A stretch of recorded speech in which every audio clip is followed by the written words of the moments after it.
E é verdade que o número de casos de autismo no Brasil tem aumentado? Isso, o número de casos tem aumentado no mundo, né? Então, a gente não tem uma estatística, mas a estatística americana fala de 1 para cada 68 crianças e em 2014 já falou de 1 para cada 58 crianças. Então, é uma estatística alta. Mas o que se vê com esse aumento dos casos?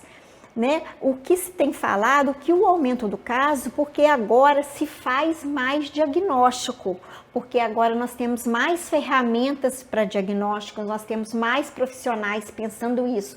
Então, antigamente, uma criança, né, com transtorno do espectro autista, às vezes passava para uma criança com déficit mental. E não era esse o diagnóstico, porque não se tinham tantas ferramentas quanto se tem atualmente. Então, aumentou o número de autistas porque também aumentou o diagnóstico, mas a estatística atual é essa, americana, 1 para 58 nascidos vivos. E a pandemia do coronavírus prejudicou de alguma forma essa questão do diagnóstico? Olha, isso aí é uma coisa que temos que estar muito atentos, né? Com a pandemia, as crianças que estão de 1 a 2 anos, ou as crianças que nasceram em março, ou que fizeram 1 ano em março e passaram esse segundo ano de vida na pandemia, elas tiveram pouco estímulos. Então, para se pensar em autismo nessas crianças, a gente tem que ver o comportamento antes da pandemia, se ela já tinha essas alterações antes, ou com essas crianças, fazer o trabalho multiprofissional, fazer os estímulos adequados e ver como essa criança vai se comportar. Se a criança em 1, 2 meses estiver respondendo, tiver o desenvolvimento normal, então foi a pandemia que ela teve que ficar mais isolada. Agora, se a criança persistir, aí vai se pensar em outros casos.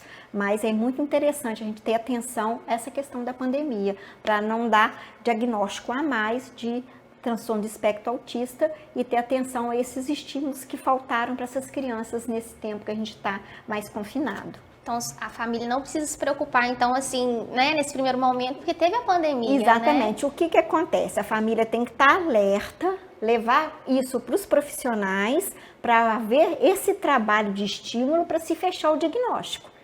Só depois desse trabalho todo que a gente fecha o diagnóstico de autismo ou de não ser, porque não existe um exame, vou fazer uma tomografia e vai aparecer, não existe. O diagnóstico é clínico, com sinais que são dados para a gente pela criança de acordo com a idade.